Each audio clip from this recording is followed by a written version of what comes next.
다음 주일은 우리 교회가 전도 주일과 맥주 감사절을 함께 지키는 뜻깊은 주일입니다. 얼핏 보면은 하나는 전도, 다른 하나는 감사이어서 서로 다른 절기처럼 보입니다. 그러나 성경은 자주 이 둘을 하나로 묶어 말씀합니다. 하나님께서 곡식을 거두게 하시는 분이시라면 영혼을 거두시는 분도 하나님이시기 때문입니다. 그래서 성경 곳곳에서 추수의 언어로 구원을 설명하고 있습니다. 그 대표적인 말씀이 바로 오늘 본문의 말씀이지요. 농부는 씨를 뿌린 뒤에 매일 자라나는 곡식을 바라보면서 추수의 날을 기다립니다. 그러니 곡식이 다 익었을 때 거두지 않는 농부는 없습니다. 추수의 때를 놓치면 애써 가꾼 곡식이 들판에서 썩어버릴 것이기 때문입니다. 그렇다면 영혼의 추수는 어떨까요? 하나님께서는 오늘도 추수하고 계실까요? 아니면 추수는 마지막 날에 일어날 일일까요? 그리고 추수밭에서의 우리의 역할은 무엇일까요? 구경꾼일까요? 아니면 함께 일하는 일꾼일까요? 오늘 본문은 예수님께서 사마리아 수가성 우물가에서 한 여인을 만나신 후에 일어난 사건을 담고 있는 말씀입니다. 제자들이 예수님께 음식을 권했지만은 예수님의 관심은 음식이 아니었습니다. 한 영혼, 그리고 그를 통하여서 나오는 수많은 사람들을 향하여 시선이 모아지고 있었습니다. 바로 그 자리에서 예수님은 영적 추수에 대해서 말씀하셨습니다. 오늘은 희어진 밭을 보라 라는 제목으로 하나님의 말씀 받고자 합니다. 추수밭의 주인이신 주님께서 어떻게 일하시는지, 그리고 그 밭에서 우리는 어떤 역할을 감당해야 하는지 살펴보는 시간 되기 원합니다. 먼저 주님의 양식입니다.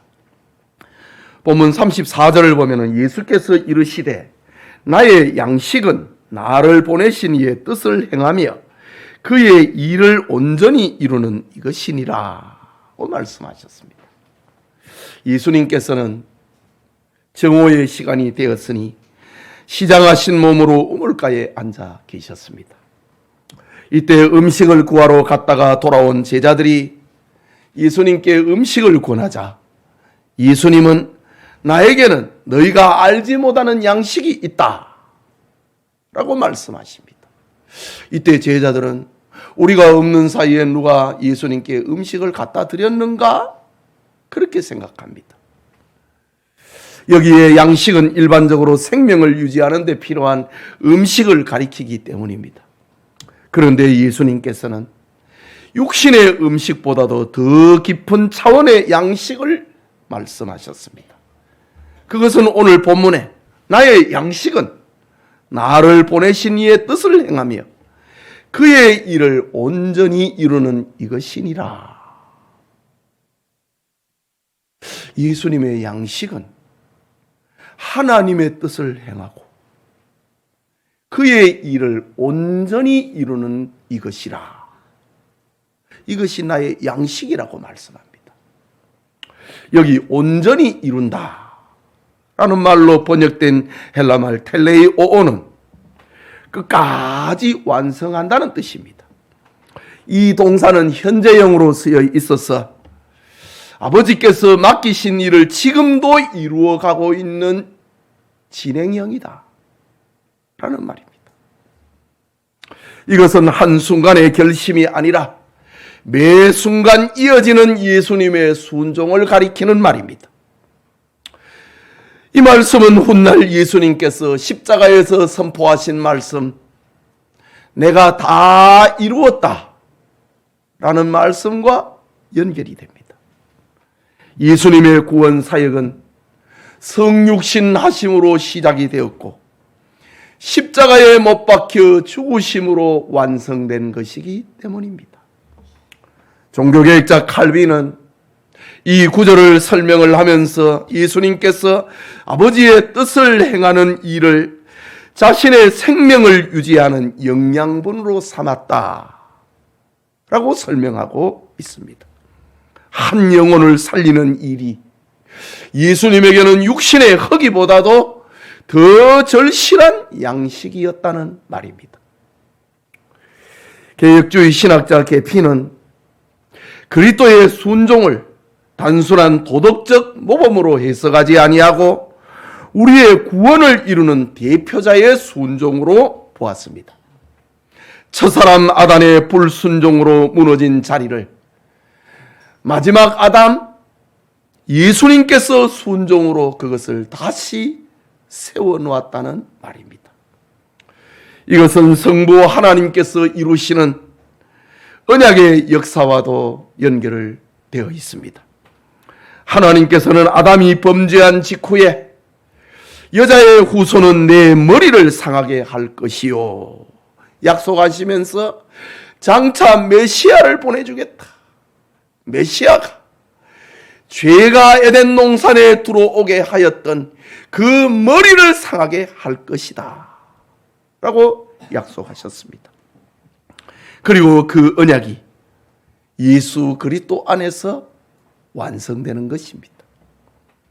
성부 하나님께서 계획하시고 성자 예수님께서 이루시고 성령 하나님께서 적용하시는 구원의 사역은 한 번도 중단된 적이 없다는 말입니다. 진행형이라는 말입니다. 예수님은 바로 그 언약을 온전히 이루시기 위하여 이 땅에 오신 분입니다. 여러분, 오늘 우리의 양식은 무엇입니까? 어떤 사람은 누군가에게 인정을 받을 때 기쁨을 누리고 배부림을 느낍니다. 어떤 사람은 더 많이 소유할 때 만족함을 누립니다. 그러나 이 세상의 양식은 잠시 우리의 허기를 채울 뿐 다시 목마르게 합니다. 그래서 돈 남는 사람이 없고요. 그래서 건강한 사람이 계속해서 운동을 하는 겁니다. 세상의 양식은 우리의 허기를 잠시 채울 뿐입니다. 맛집을 찾아다니는 사람은 끊임없이 맛집을 찾아다닌다고 끝이 없는 거예요. 하지만 예수님이 보여주신 양식은 달랐습니다.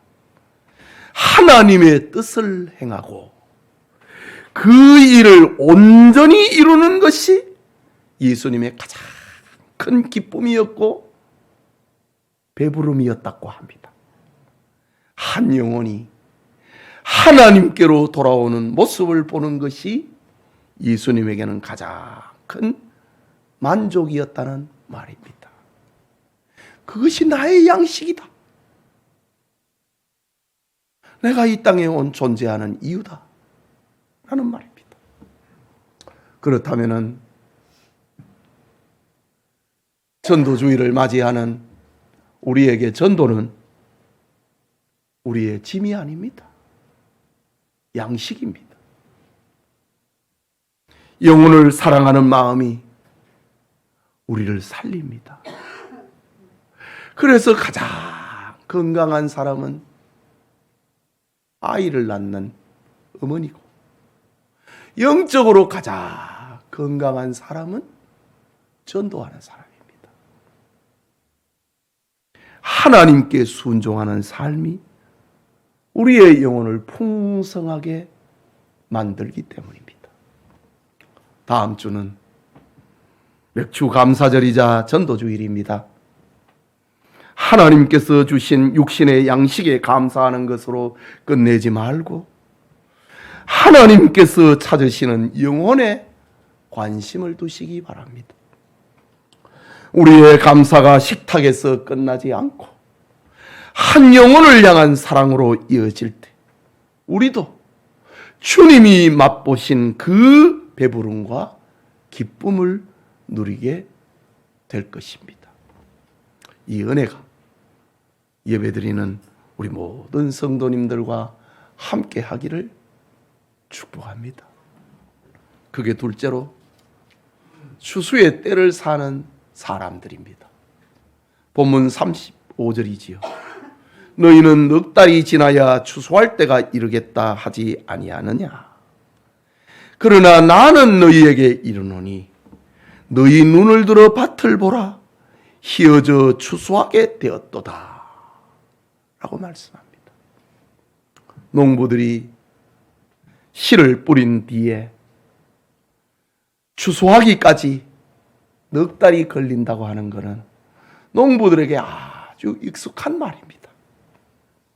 사람들은 씨를 뿌리면은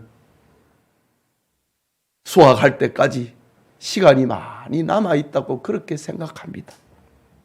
그런데 예수님께서는 이 영적 추수에 대해서는 전혀 사람들의 상식을 초월하는 말씀을 하십니다.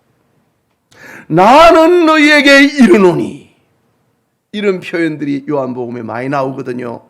모세는 너희에게 이렇게 말하였으나 나는 너희에게 이르노니, 너희는 추수할 때가 넉 달이 지나야 된다고 하지만 나는 너희에게 말한다. 눈을 들어 밭을 보라. 희어져 추수하게 되었느니라 라고 말씀합니다. 여기 눈을 들어 라는 말씀은 명령형으로 쓰여 있습니다. 이것은 단순히 보라고 권고하는 것이 아니고 시선을 바꾸라, 관점을 바꾸라고 하는 명령입니다. 땅의 일만 바라보던 눈을 들었어. 넉 달이 지나야 추수 때가 온다.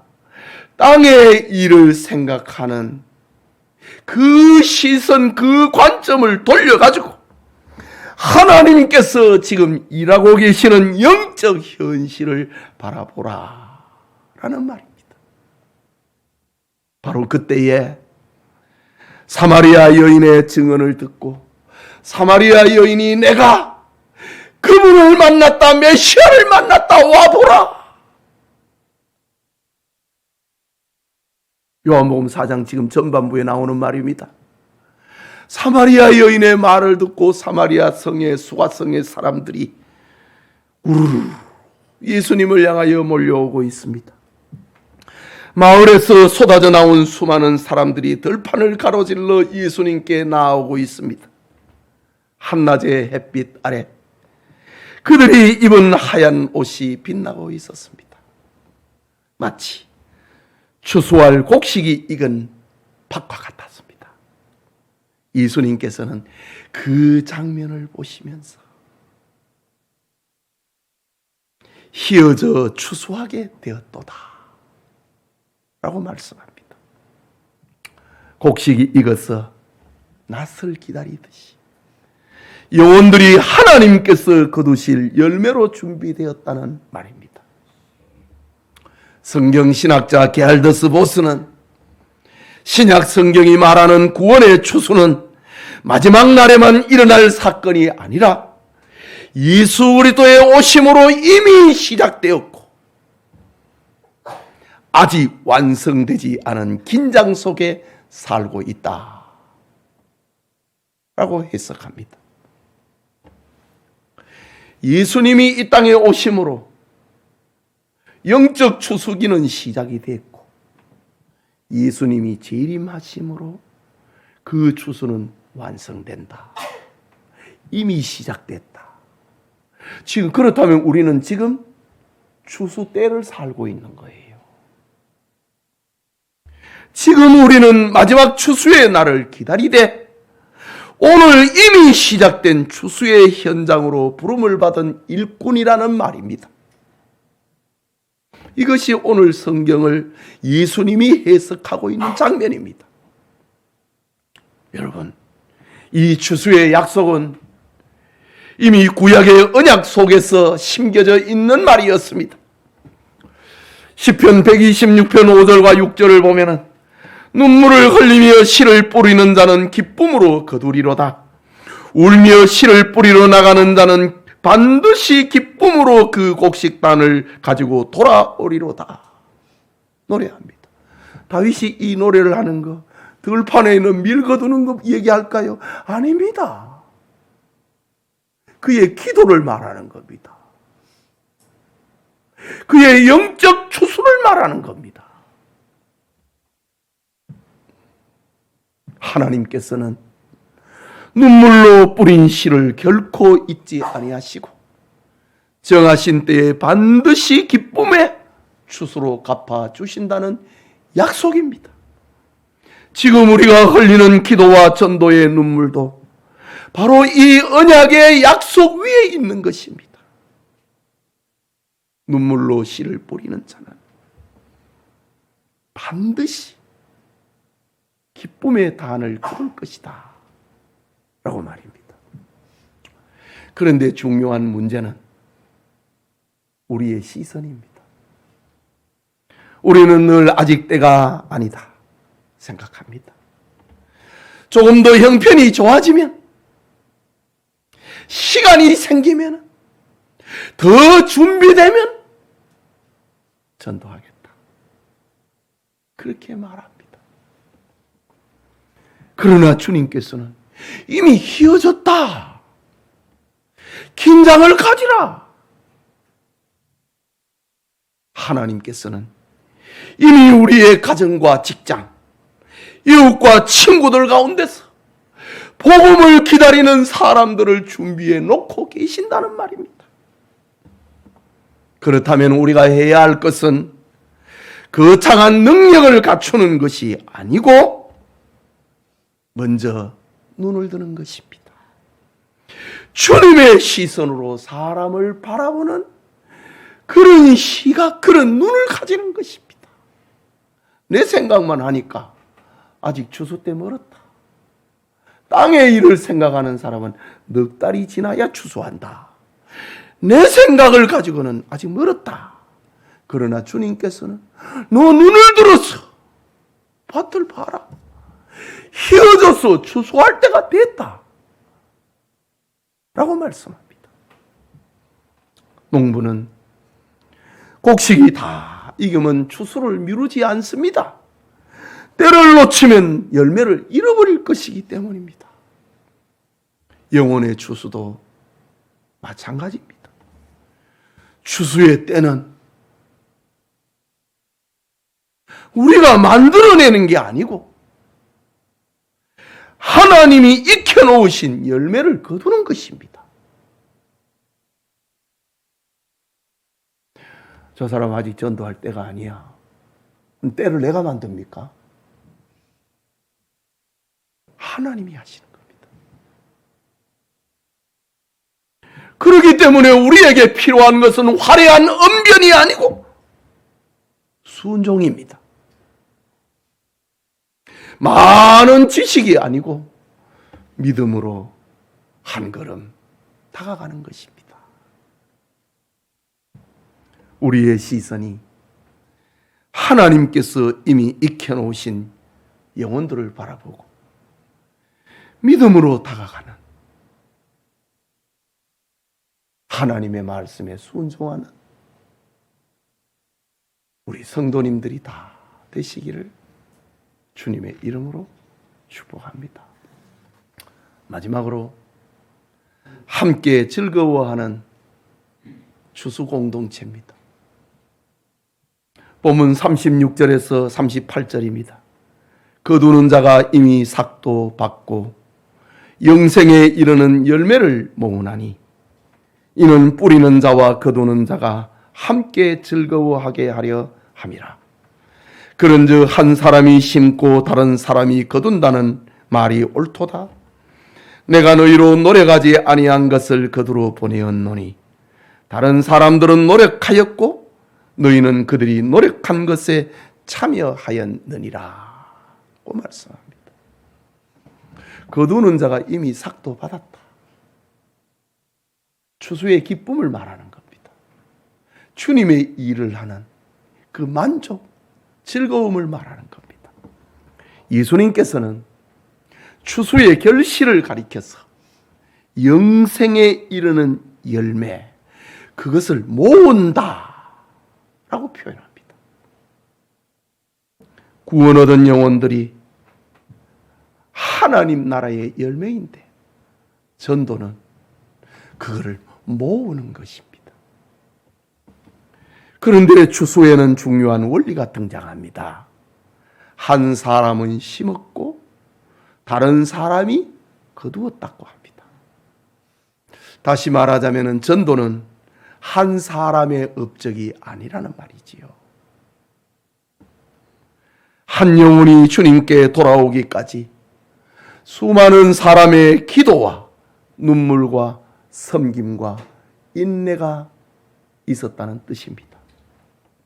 부모의 기도가 있었고 친구의 권면이 있었고 이름 없이 섬긴 성도들의 사랑이 있었습니다. 마지막으로 복음을 전하는 사람은 열매를 거두었을 뿐 그 열매를 혼자 만든 게 아닙니다. 사도 바울도 똑같은 원리로 고린도 교회에 편지합니다. 고린도전서 3장 6절에 나는 심었고 아볼로는 물을 주었으되 오직 하나님께서 자라나게 하셨나니 라고 말씀합니다. 씨를 심는 것도 물을 주는 것도 하나님께서 맡기신 일이고 열매를 맺게 하시는 분은 자라게 하시는 분은 오직 하나님이라고 바울은 고백했습니다. 프린스턴의 신학자 워필드는 구원의 전 과정이 처음부터 끝까지 하나님의 은혜다 라고 설명했습니다. 사람은 은혜의 통로로 쓰임을 받을 뿐 모든 영광은 하나님께 돌려야 한다는 말입니다. 그러므로 우리는 심는 자리에 서든 물을 주는 자리에 서든 거두는 자리에 서든 자랑하거나 경쟁 관계에 있는 것이 아니고 함께 일하는 동력자라는 사실입니다. 여러분, 가장 먼저 씨앗을 뿌리신 분은 바로 예수님입니다. 주님은 한 알의 밀알이 되어서 십자가에 떨어지셨습니다. 자신의 생명을 내어주심으로 영생의 열매를 맺는 길을 열어 주셨습니다. 내 이름으로 너희는 무엇이든지 구하라. 기도하는 길을 열으셨고 나를 믿는 자는 영생하리라. 영생의 길을 예수님께서 열어주셨습니다. 우리가 오늘 거두는 모든 열매는 그리스도의 십자가 위에서 얻은 것입니다. 그러므로 우리는 자랑할 수 없습니다. 또한 뿌린 씨가 당장 열매를 맺는지 않는다고 낙심할 필요도 없습니다. 하나님께서는 가장 좋은 때에 누군가를 통하여서 그 열매를 거두게 하실 것이기 때문입니다. 하나님의 방법은 뿌리는 자와 거두는 자가 함께 즐거워하고 기뻐하게 되는 겁니다. 오늘 예배드리는 우리 모든 성도님들이 추수의 현장에서 동력자와 그리고 하나님과 함께 기뻐하고 하늘의 기쁨을 맛보는 성도님들이 다 되시기를 축복합니다. 사랑하는 성도 여러분, 오늘 주님께서는 우리에게 세 가지를 가르쳐 주십니다. 첫째는 우리의 참된 양식은 하나님의 뜻을 이루는 것이라는 겁니다. 그게 진짜 양식이다. 둘째는 밭은 이미 휘어져서 추수할 때가 되었다는 겁니다. 이미 추수 때가 시작이 됐고 예수님이 재림하면 그건 문 닫는 날이다 라는 겁니다. 셋째는 추수는 뿌린 자와 거두는 자가 함께 기뻐하는 하나님의 사역자라는 사실입니다. 근대 선교의 아버지라 불리는 윌리엄 캐리의 이야기를 잠시 하고 설교를 마치고자 합니다. 1793년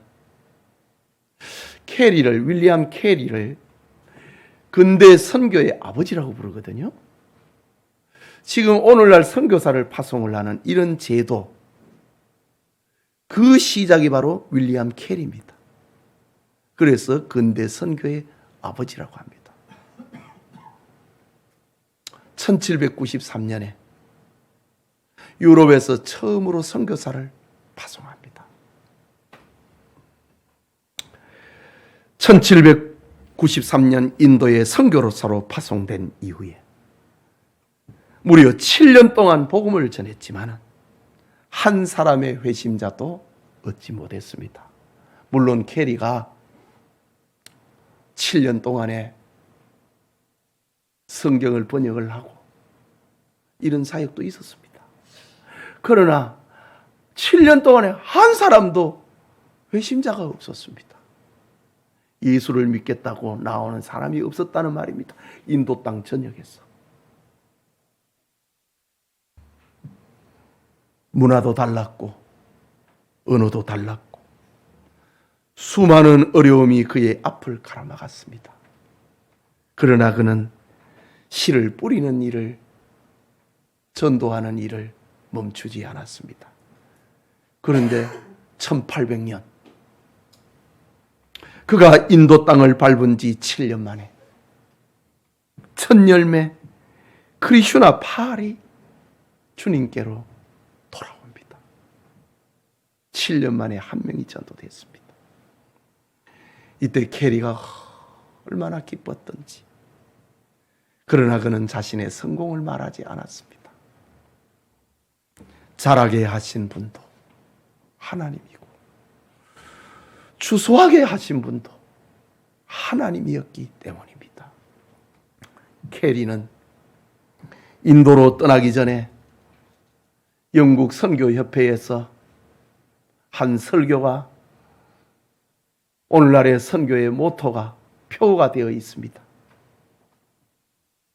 하나님께 큰 일을 기대하라. 하나님을 위하여 큰 일을 시도하라. 하나님은 큰 일을 우리를 통해서 펼친다고 한다. 그 큰 일을 기대하라. 그리고 시도하라. 처음으로 인도로 선교사가 파송이 되니 얼마나 큰 일입니까?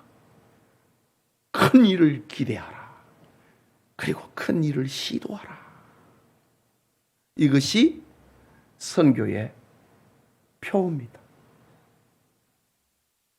그는 눈앞의 결과보다도 하나님의 약속을 더 크게 보았습니다. 그는 심는 씨는 자기 생애를 넘어 수많은 후배들이 그 열매를 거두게 됩니다. 물론 캐리는 인도에서 41년 동안 사역하며 많은 결실들을 보게 됩니다. 그러나 캐리보다 그의 후배들이 더 많은 선교 열매를 얻게 되지요. 오늘 우리도 마찬가지입니다. 하나님께서는 우리에게 모든 사람을 구원하라고 말씀하시지는 않았습니다. 열매는 하나님의 몫이고 순종은 우리의 몫이기 때문입니다. 우리는 순종하면 되는 겁니다. 예. 결과는 하나님의 몫이고 순종은 우리의 몫입니다.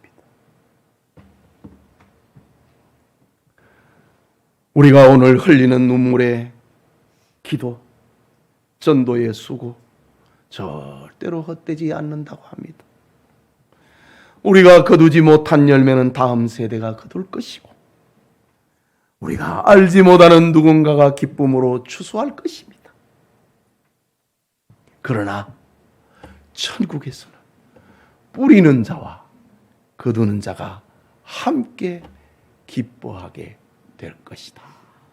이것이 오늘 예수님의 말씀의 클라이막스입니다. 순종하라 이거지. 천국에서 뿌리는 자와 거두는 자가 함께 기뻐하게 될 것이다. 본문의 말씀의 결론입니다. 성도 여러분, 다시 주님의 음성으로 돌아갑니다. 눈을 들어 휘어진 밭을 보라. 이번 한 주간 주님의 시선으로 여러분 주변에 있는 사람들을 바라보시기 바랍니다. 주님께서 맡겨주신, 주님께서 보여주신 한 사람의 이름을 가슴에 품고 기도하시기 바랍니다. 그리고 믿음으로 다가가십시오. 큰 일을 시도하십시오. 추수의 주인이신 하나님께서 이미 희게 익혀 놓으신 밭에서 우리를 하나님이 사용하실 것입니다. 하나님이 사용하시는 추수꾼의 복이 우리 성도님들과 함께 하시기를 주님의 이름으로 축복합니다.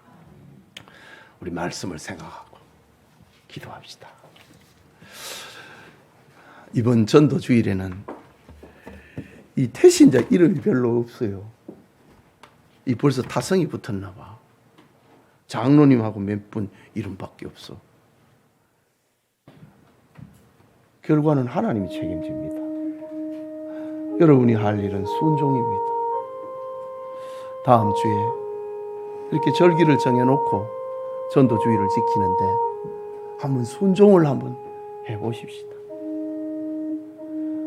내가 뿌릴 수도 있고 내가 거둘 수도 있습니다. 그러나 결과는 하나님 앞에서 천국에서 기쁨을 누리게 될 것이라고 말씀합니다. 말씀을 생각하고 여러분의 마음에 떠오르는, 눈을 들어 주님의 시각으로 바라보니 떠오르는 사람이 있습니까? 다가가십시오. 큰 일을 시도해 보십시오. 그리고 주께로 인도해 보십시다. 우리 같이 기도합시다. 자비하신 하나님 아버지, 은혜를 감사합니다. 맥주절을 앞에 두고 전도주의를 앞에 두고 주님의 말씀을 우리의 마음에 담습니다. 하나님, 추수할 때가 너희는 넉 달이나 남았다 하느냐? 나는 너희에게 이르노니 너희 눈을 들어 밭을 봐라. 휘어져 추수할 때가 되었다. 우리는 추수 때를 살고 있다고 했습니다. 하나님, 우리가 할 일은 하나님이 익혀놓으신 열매를 모으는 것이라고 했습니다. 씨앗을 뿌리는 자나 모으는 자나 함께 하나님의 기쁨에 참여하게 될 것이라고 약속하고 있습니다. 하나님, 우리에게 주님의 마음을 품을 수 있게 하소서. 하나님, 우리의 상식을, 우리의 관념을 깨고 하나님의 마음을 품을 수 있는 간절한 마음 우리에게 주시옵소서.